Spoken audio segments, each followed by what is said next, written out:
मेरे प्यारे मित्रों, मैं राजनंदन प्रसाद एक बार फिर आपके सामने। मित्रों, ठंड बहुत है।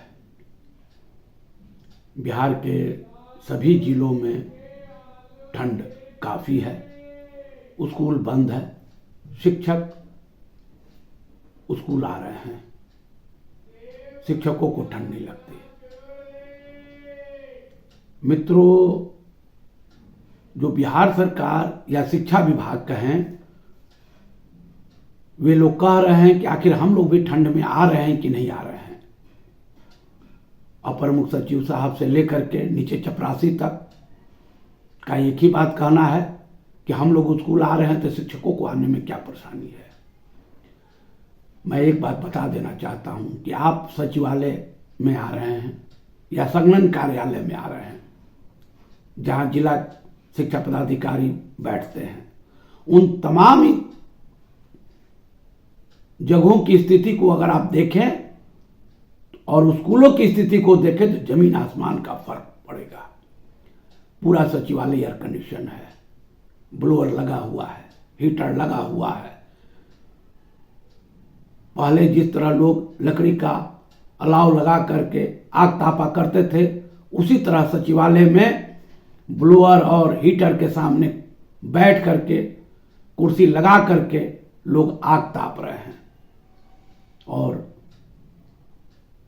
संलग्न कार्यालय कहने का मतलब है कि जिला शिक्षा पदाधिकारी वगैरह के कार्यालय में भी जाए तो वहां भी ब्लोअर की सुविधा है, खिड़की बंद है, दरवाजे बंद हैं। सचिवालय तो मानो स्वर्ग जैसा बन गया है।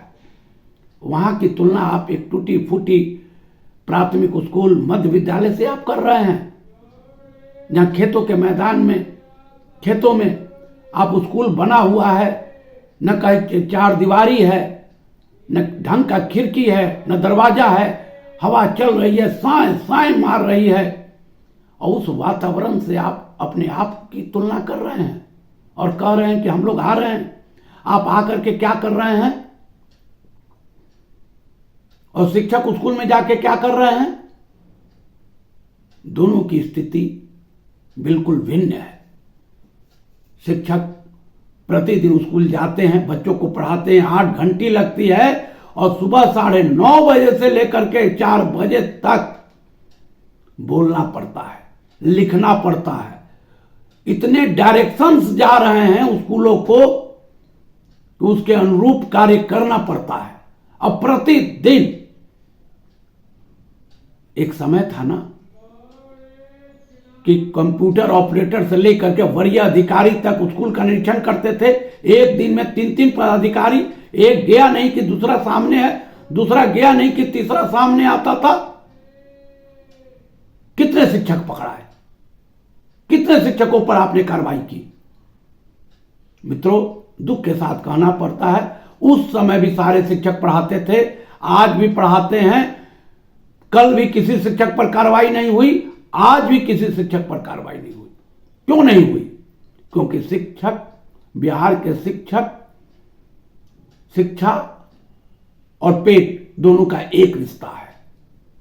वे जानते हैं कि अगर थोड़ी सी भी हम चूक करेंगे तो वेतन रुकेगा, मेरे परिवार का भरण पोषण में दिक्कत होगी। इसलिए वे लोग बच्चों को मन लगा के पढ़ाते हैं। और बिहार के सरकारी स्कूलों के बच्चों का भी स्थिति देख लीजिए और दूसरे अन्य प्रदेशों का भी स्थिति देख लीजिए, जमीन आसमान का फर्क है। हमारे बच्चे मैथ में उतने ही अच्छे हैं, गणित में उतने ही अच्छे हैं, फिर भी शिक्षकों का दोहन आप एक के बाद एक नए नियम ला करके आप कर रहे हैं। अगर आप 20% शिक्षकों की ही अटेंडेंस बनती तो कुछ शिक्षक तो आराम कर लेते। वैसे तो लोगों का कहना है कि जहां स्कूल में कोई काम ही नहीं है मुख्य रूप से, तो फिर शिक्षकों आने की जरूरत क्या है? खैर, अब तो आवाजें उठ रही है हर स्कूल से। याद रखिएगा, कल और आज में बहुत अंतर आ चुका है। अब हर स्कूल से नेतृत्वकर्ता निकलेंगे और वो नेतृत्व करेंगे और नया अलग जगाएंगे। अब लोग जागेंगे। नियोजित शिक्षक एक हो रहे हैं और अब किसी संगठन के मोहताज नहीं है। अब ये खुद ये लड़ाई अपने हाथों में लेकर के लड़ने के लिए तैयार हो चुके हैं। आने वाला वक्त नियोजित शिक्षकों का होगा, इसमें कोई दो राय नहीं है। हाँ ठीक है, विशिष्ट शिक्षक भी साथ हैं, अध्यापक भी साथ हैं, सहायक शिक्षक भी साथ हैं, हम सभी का समर्थन करते हैं और सभी लोग मिलजुल के शिक्षा की अलग जगाते रहेंगे। लेकिन सरकार को भी सोचना चाहिए कि ये जो शिक्षक बिहार में हैं वे कोई बाहरी नहीं है। मित्रों, एक पत्र 23/12/2024 को ही निकला था। वो निकला था वेतन विसंगति जो है उसके संदर्भ में। शिक्षा विभाग बिहार पटना के द्वारा निकला था। विभागीय संकल्प संख्या 1157 दिनांक 29/8/2020 के द्वारा पंचायती राज संस्थानों एवं नगर निकाय संस्थानों के अंतर्गत कार्यरत शिक्षकों एवं पुस्तकालय अध्यक्षों के वेतन संरचना में सुधार करने के उद्देश्य से उनको 1 अप्रैल 2021 को देय वेतन में 15% वृद्धि करने का निर्णय लिया गया। मित्रों, ये पत्र निकले हुए तो 1 महीना से ज्यादा हो गया है, लगभग 1 महीना होने को है, लेकिन ये कई मित्रों को ये पत्र नहीं मिला। अब किन कारणों से नहीं मिला, ये पत्र उपलब्ध है, इसलिए मैं आपको बता देना चाहता हूं कि ये हर जगह उपलब्ध है, आप भी इसे पढ़ लें। मूल बात इसका यही है कि 1 अप्रैल 2021 को देय वेतन में 15% की वृद्धि करने का निर्णय लिया गया था। पुनः उक्त परिप्रेक्ष्य के वर्धित दर से वेतन के निर्धारण हेतु वित्त विभाग के परामर्श से विभागीय आदेश संख्या 1816 दिनांक 12/11/2021 के द्वारा पूर्व से निर्गत पे मैट्रिक्स को प्रतिस्थापित करते हुए 1 अप्रैल 2021 से वित्तीय लाभ अनुमान्य किया गया। यानी 1 अप्रैल 2021 से वित्तीय लाभ अनुमान्य किया गया।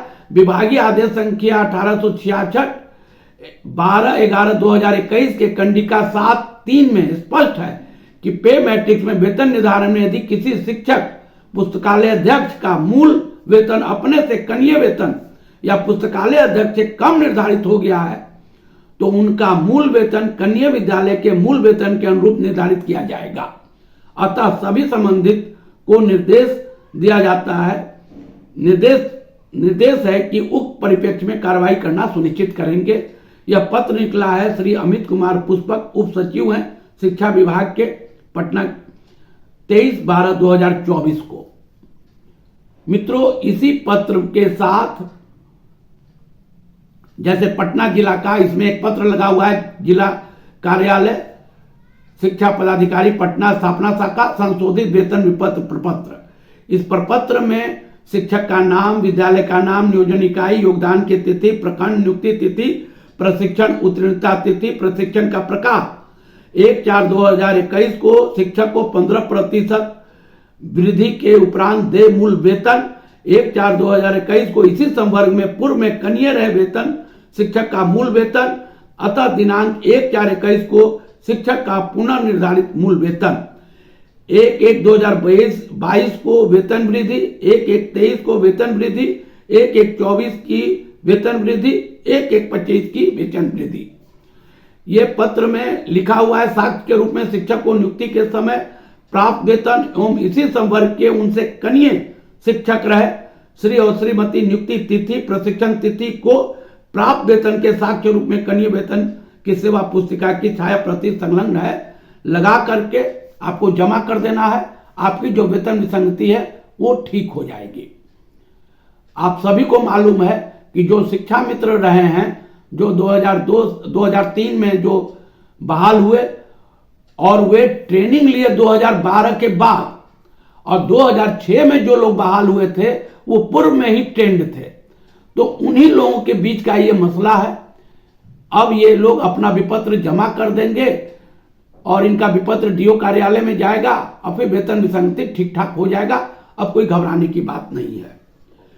प्यारे मित्रों, एक पत्र और है, ये है श्री नवल किशोर यादव जी ने सवाल पूछा था शिक्षा मंत्री महोदय से। उन्होंने पूछा था कि क्या यह सही है कि राज्य के प्राथमिक से लेकर उच्च माध्यमिक विद्यालयों में कार्यरत नियोजित शिक्षकों एवं बीपीएससी के द्वारा नियुक्त टीआर1 या टीआर2 या जो भी शिक्षकों का सरकार के बीपीएससी के द्वारा नियुक्त टीआरई शिक्षकों को वरीयता का निर्धारण किया गया है। तो वरीयता में कौन शिक्षक वरीय होंगे, इस संदर्भ में उन्होंने सवाल पूछा और सरकार के तरफ से अपर सचिव शिक्षा विभाग ने माननीय मंत्री महोदय के लिए उत्तर तैयार किए। वो उत्तर माननीय मंत्री महोदय ने पढ़ा। उनका कहना है कि वस्तुतः यह है कि बिहार राज्य विद्यालय अध्यापक नियुक्ति स्थानांतरण अनुशासनिक कार्रवाई एवं सेवा शर्त संशोधन नियमावली 2023 भारत के संविधान के अनुच्छेद 309 परंतु के अधीन शक्तियों के तहत अधिसूचित किया गया है। इस नियमावली के तहत नियुक्त विद्यालय अध्यापक का संबंध राज्य कर्मी के श्रेणी के तहत होते हैं, जबकि स्थानीय निकाय शिक्षकों को नियमावली भारत के संविधान के अनुच्छेद 243(6) के तहत अधिसूचित की गई है, जो राज्यकर्मी श्रेणी के तहत नहीं होते हैं। सरकार के समक्ष स्थानीय निकाय शिक्षकों को अनुभव के आधार पर विद्यालय अध्यापक जो बिहार लोक सेवा आयोग द्वारा नियुक्त हैं से वरीय बनाने हो तो कोई प्रस्ताव विचाराधीन नहीं है।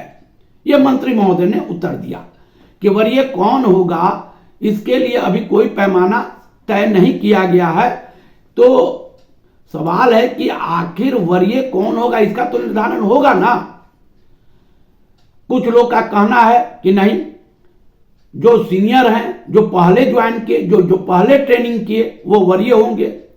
उसी संदर्भ में एक चिट्ठी भागलपुर से निकला था, वो भी जनवरी 2024 को ही निकला था, 31 जनवरी 2024 को। उस कार्यालय आदेश में साफ लिखा था कि प्रायः देखा जा रहा है कि विद्यालय उपस्थिति पंजी में विद्यालय में पदस्थापित पूर्व से नियोजित एवं बिहार लोक सेवा आयोग टीआर1 द्वारा चयनित विद्यालय अध्यापक में से टीआर1 के शिक्षकों की उपस्थिति में ऊपर की श्रेणी में रखा जा रहा है। अतः निर्देश है कि पूर्व में नियोजित शिक्षक वरीय होंगे। उपस्थिति पंजी में ऊपर की श्रेणी में वरीय शिक्षक का नाम दर्ज किया जाए। यह आदेश तत्काल प्रभाव से लागू होगा। जिला शिक्षा पदाधिकारी भागलपुर। मित्रों, हम पूर्व में भी कहते रहे हैं कि शिक्षक वरीय कौन होगा, इस संदर्भ में ज्यादा दिमाग लगाने की जरूरत नहीं है। जो पहले से ट्रेंड है और जिनकी ज्वाइनिंग पहले है वो वरीय होंगे। राज्यकर्मी कोई बहुत बड़ा तमगा नहीं है कि आप राज्यकर्मी हो गए तो आप सीनियर हो गए। ये तो सरकार की स्पष्ट नीति आज तक नहीं बन पाई, जिसके चलते भी शिक्षकों में काफी रोष है। मित्रों, इस तरह शिक्षा विभाग को नहीं चलाया जा सकता। यह शिक्षकों में फूट डालो और राज करो की नीति है। इसे जितना जल्द हो सके बंद करना चाहिए। इसलिए सरकार से हम लोग का निवेदन है कि वरीय कौन होगा, उसकी स्पष्ट जानकारी शिक्षकों के बीच में दी जाए, ताकि होने वाली समस्या से बचा जा सके। मेरे प्यारे मित्रों, मैं राजनंदन प्रसाद आपसे बार बार निवेदन करता हूं कि आप मेरे वीडियो को देखिए, शेयर कीजिए, सब्सक्राइब कीजिए, लाइक कीजिए। धन्यवाद, बहुत बहुत धन्यवाद। जय हिंद।